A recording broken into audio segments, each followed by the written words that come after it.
What's happening, Fourth and Inches podcast listeners? You got Stevie P. We're going to go over the Thursday night game. This game,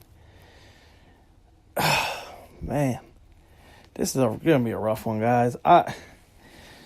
Okay, so we got the San Francisco 49ers versus the Oakland Raiders. The 49ers are at home in this game. For the 49ers, we don't know about Matthew Breida. Sounds like he's going to go again, but the dude he's always hurt. He always goes, so I'm going to assume that he's going tonight with no issue. Pierre Garçon is also listed as questionable. If you're starting Pierre Garçon, you're in serious trouble. On the San Francisco side of the ball, really, to me, Kittle and Breida are really the only two guys that I'm looking forward to playing in this game. I mean, the Oakland Raiders give up the most points per game to the running back position. So, and this is the other thing. Everybody heard, I'm sure everybody listened to Matthew Berry's rant a couple weeks ago about how he lost a fantasy game where he started, what is his name? God. Oh, Alfred Morris. He started Alfred Morris, needed him to get 1 point, and it was not happening. So, to me, you can't trust anybody else. Mostert's probably not going to play tonight. They're saying that he's hurt. He's banged up. Alfred Morris, I'm not trusting him in this game unless there's 6 teams on bye this week. So, there are teams in 14, 16 team leagues that are going to have to start Alfred Morris. But if you do, I wouldn't be excited about it. And that's the thing. The Raiders are such a bad run defense that, all these guys are viable, but I'm not going to tell you to start them. You know what I mean? It's at a point where the Raiders are bad, the 49ers are bad, and this could be a terrible team shootout.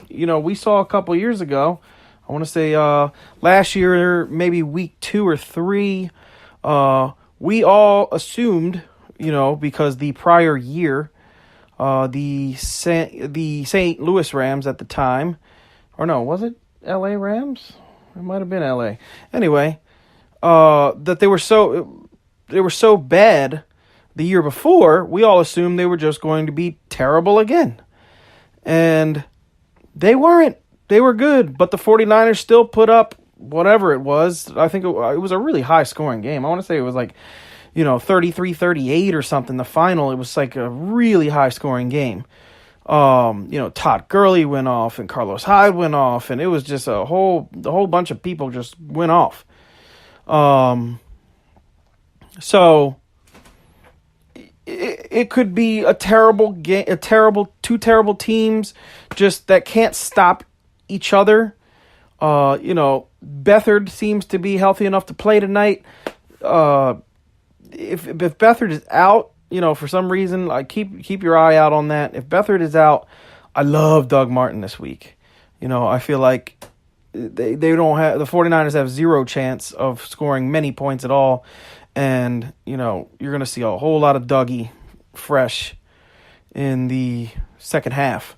So, but, it's one of these games where you can't call game script because it could be a super low-scoring game because both these teams suck, or it could be a ridiculously high-scoring game because both these teams suck. It's a suck fest. You know what I mean? It's a try to figure out the suck fest.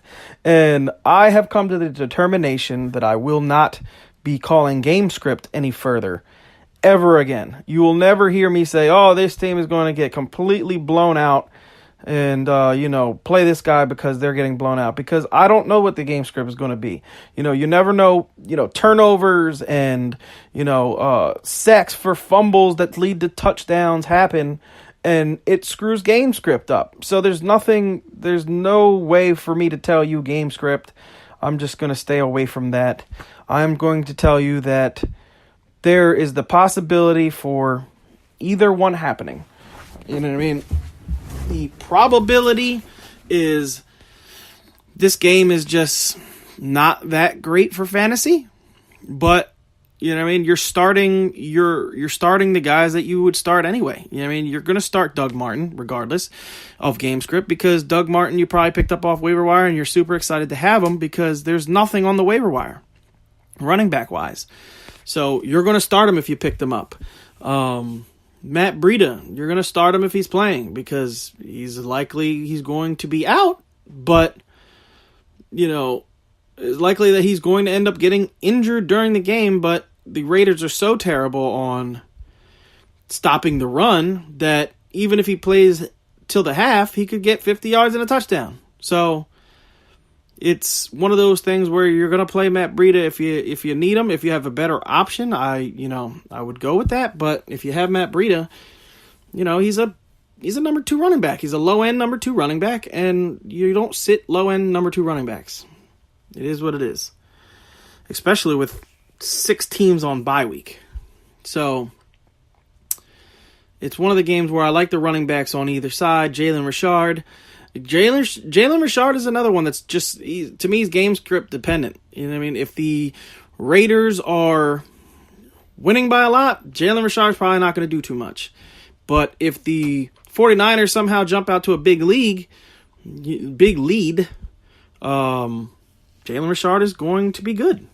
He's going to see a boatload of targets, and he's going to catch probably 60 to 7% of them, and he's going to be good for your fantasy team. So I like Jalen Richard this week, but another running back that's game script dependent. For the wide receivers in this game, Marquise Goodwin re-injured himself last week. He had the 1-catch, 55-yard touchdown last week, which kind of saved his day. Saved me on FanDuel, I know that.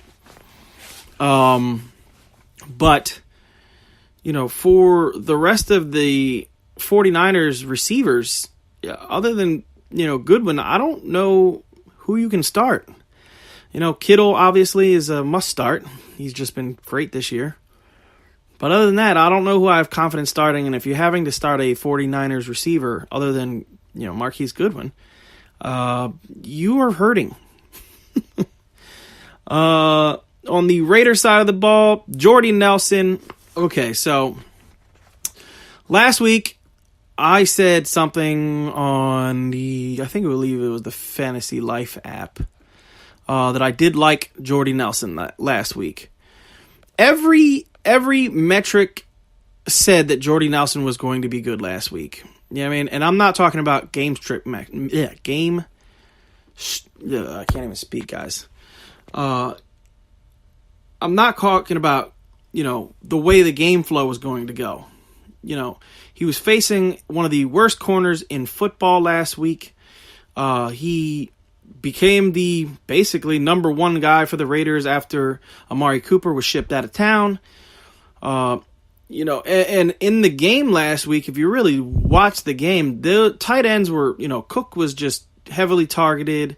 You know, it was just a weird game. You know, the Indianapolis Colts ended up winning that game 42-28. And in a high scoring game like that, you would assume that, you know, the wide receiver would get some love. And you know, Jordy Nelson had 1 for 14 on 4 targets. And Martavis Bryant, I don't even think got a target in the game. You know, he gave you a donut.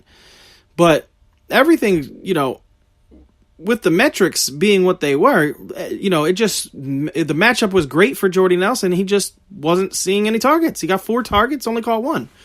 So I still, you know, if you have Jordy Nelson on your team, I'm not going to drop him. You know, I know a lot of people are telling you to drop Jordy Nelson. He's worthless now. I'm not going to do that.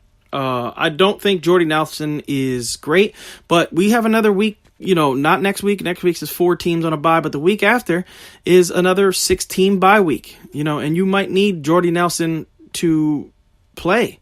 So I'm not dropping him. You know, and there's not, even on the waiver wire for wide receivers, depending on how big your league is, there's not that much going on at wide receiver. So if you ask me, I'm going to hold on to Jordy Nelson and see what he looks like this week. Maybe give him a 2-week window to see what he looks like, and if not, then drop him. Now if you're talking about like a Cortland Sutton is on your waiver wire, and you have Jordy Nelson as your worst wide receiver, then yeah, drop Jordy Nelson, go get Cortland Sutton. But if your best wide receiver is, let's say, I'm trying to think of a guy that was a waiver wire guy this week. David Moore, you know what I mean? If David Moore was on your waiver wire, he's been super touchdown dependent. So I'm not going to drop Jordy Nelson to pick up David Moore because I want to see what I want to see what both of them do. I want to see, I trust the longevity of Jordy Nelson's career. I mean, to what I don't know about David Moore. You know what I mean? David Moore's on a team that is not throwing the ball. Russell Wilson threw the ball 17 times last week for 14 receptions. You know what I mean? Like 14 completions. That's ridiculously low. You know what I mean? Now Russell Wilson's not going to be that every week, obviously. That would be ridiculous. But it's a team that wants to run the ball. They want to run the ball. They want to play good defense. They want to control the clock. And Russell Wilson just doesn't have the opportunity most weeks to throw the ball out that much. You know what I mean? As where the Raiders are going to be in a lot of game scripts where they have to throw the ball. They don't have a choice. So to me, and that's not calling game script. That's a fact. You just look at the games that they played, and they're getting blown out. They got blown out last week. They've gotten blown out, I want to say 5 out of the 7 games that they've been in this year. It's just one of those things where it is what it is. They're a terrible defense, and they're going to have to throw the ball. So Jordy Nelson could end up being something, that you have to start on bye weeks. Now, if you can get, like I said, a Cortland Sutton or something like that, then drop Jordy Nelson, by all means. But if that's not the case, you're going to hold on to him because bye weeks are coming. It's like the winter is coming, but bye weeks are coming. So, with the quarterbacks in this game, honestly, if you need to stream quarterback, Derek Carr is not such a terrible streamer this week. The 49ers defense is just not good. So Derek Carr could actually do a little something. CJ Beathard, if you're starting CJ Beathard, it's because you're in a deep league and it's really bad out there, or two quarterback league and it's really bad out there.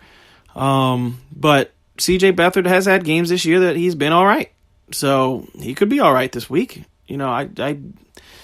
I am hard pressed to tell you against the Oakland Raiders defense that CJ Beathard is going to be terrible, because I don't believe that to be the case.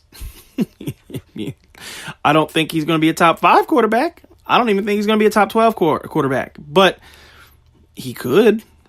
There's a possibility that he is. So if you're starting him, it's because you're desperate. And if you're desperate, why not? See what happens. Other than that, in this game, there's, you're not starting either one of these defenses. The kicking game, Robbie Gould, he's been good all year. The problem is they haven't been scoring a whole lot, but he doesn't miss very often. So you could do a lot worse than starting Robbie Gould as your kicker. And really, obviously on the Raiders side of the ball, like I said, Derek Carr, you can start as a streamer this week. I'm not starting Jordy Nelson, obviously, after what happened last week, but I could see him having a good game. Seth Roberts, looked all right last week. I could see Seth Roberts doing his thing. Maybe getting a little more involved in the offense with Amari Cooper gone. So Seth Roberts is a guy that I, would pick up off waivers if you absolutely need a wide receiver. You know what I mean? Martavius Bryant. I don't believe Martavius Bryant had a target last week, and if he did, it might have been one. I actually watched that game, so I don't remember the ball ever going his way. I would have to rewatch the tape just to see what the hell he did last week, but he was out there. He was 100% out there. I just don't remember him getting a target. And that's the thing with Derek Carr, just so you guys know. I've watched a lot of Derek Carr tape. Derek Carr he seems to hone in on a guy if he sees him getting open early in the game. Derek Carr is one of those quarterbacks that, he's not going to look and run because he's not a big runner, but he has a very limited field vision is basically what I would say. He's quick to look at a guy. If he's open, he throws it to him. Boom. And if he has to look for a second and third guy, he's dumping it off. He's not looking for a second and third guy. He's looking for the running back. He's going to check it down. So if you aren't the first or second read on that play, you ain't getting the ball. And that's basically what happened. What it looked like to me happened to Martavis Bryant last week. He wasn't a first or second read on a play, and he just didn't see the targets because, the first second guy wasn't open, and then boop, little dump off, or, whatever the case may be. And last week, the first and second read was open a lot. It is what it is. We're open a lot. Cook had a great game, and he was open a lot. You know what I mean? Seth Roberts had a good game, and he was open a lot. It was just one of those games. So, it was, if you're a first or second read for Derek Carr, you're good. If you're not a first or second read, which I think was what happened to Amari Cooper a lot, he wasn't the first or second read on a play, and some games he just was completely erased from the game plan because, I think Derek Carr's limiting factor is he's not going to extend the play and look around the field and survey the field, the way other quarterbacks, some of the great quarterbacks do, and make the throw. Plus, he's super hesitant. Like, he is a guy that when you watch on tape, he unless the guy's like wide open, he don't pull the trigger right away. He kind of hesitates. Like, is that guy open? It looks to me like he's thinking. He's thinking just a little too much. Like, can I throw that here? Should I throw that to that guy? All right, let me throw it. You know what I mean? And you can't. And as a quarterback in the NFL, you can't do that. Which is why he's sacked a lot. He's super hesitant. And don't get me wrong, sometimes being hesitant works out because sometimes taking a sack is better than throwing up the interception. But, he does it a lot, and it's not something that I like in my quarterback. So, I think that had a lot to do with what happened with Martavis Bryant, what happened to Jordy Nelson last week. It was just a game plan where they thought that they could exploit the middle of the field, and they did. They exploited the middle of the field a lot. So for the Raiders, that's about it. Like I said, you guys aren't starting any of these defenses. You're, hoping on a prayer with some of the players that you're playing in this game. The best play of this game, to me, hands down, is George Kittle. And it's really, to me, that's it. Cook, is another, tight end that you're playing. You're playing both tight ends in this game. So, but other than that, I don't feel confident in anyone else in this game. You know what I mean? Doug Martin, I like him as a low-end number 2 running back. High-end number 3. Good flex. Matt Breida, the same thing, same deal. And, it's a crapshoot with everybody else. Chris Goodwin, Goodwin is, he's, Marquise Goodwin is, I would play him if I was desperate. You know what I mean? If he's going to be available, I would play him if I was desperate. That's only because CJ Beathard's wrist seems to be an issue, and I don't know how much they're going to try to throw the ball. The Raiders can be run on. They're giving up the most running, points to the running back position. So I think Kyle Shanahan knows that. He has a quarterback that he does not want to not play in this game because, their situation after him is atrocious. So I think they want to keep C.J. Beathard healthy. I think they're going to see a heavy dose of the run game, which is why Alfred Morris could get some play in this game, especially if Mostert is out. I'm not going to tell you to start him. Never, ever, ever am I going to tell you to start anybody but Breida on the 49ers. But if you're desperate, I think you could do worse than Alfred Morris. And like I said, desperate. So don't hit me up on Facebook and say, "Oh, you said to start. You said to start Alfred Morris." Don't hit me up with that because that's not what I said. That is not even close to what I said. I've had a couple people hit me up and say, "Oh, you said to start this guy." No. Listen to the podcast, ladies and gentlemen. Listen to the podcast, and you will clearly hear me say on certain players. I don't like them, but if you have to do it, you know what I mean? You're doing it.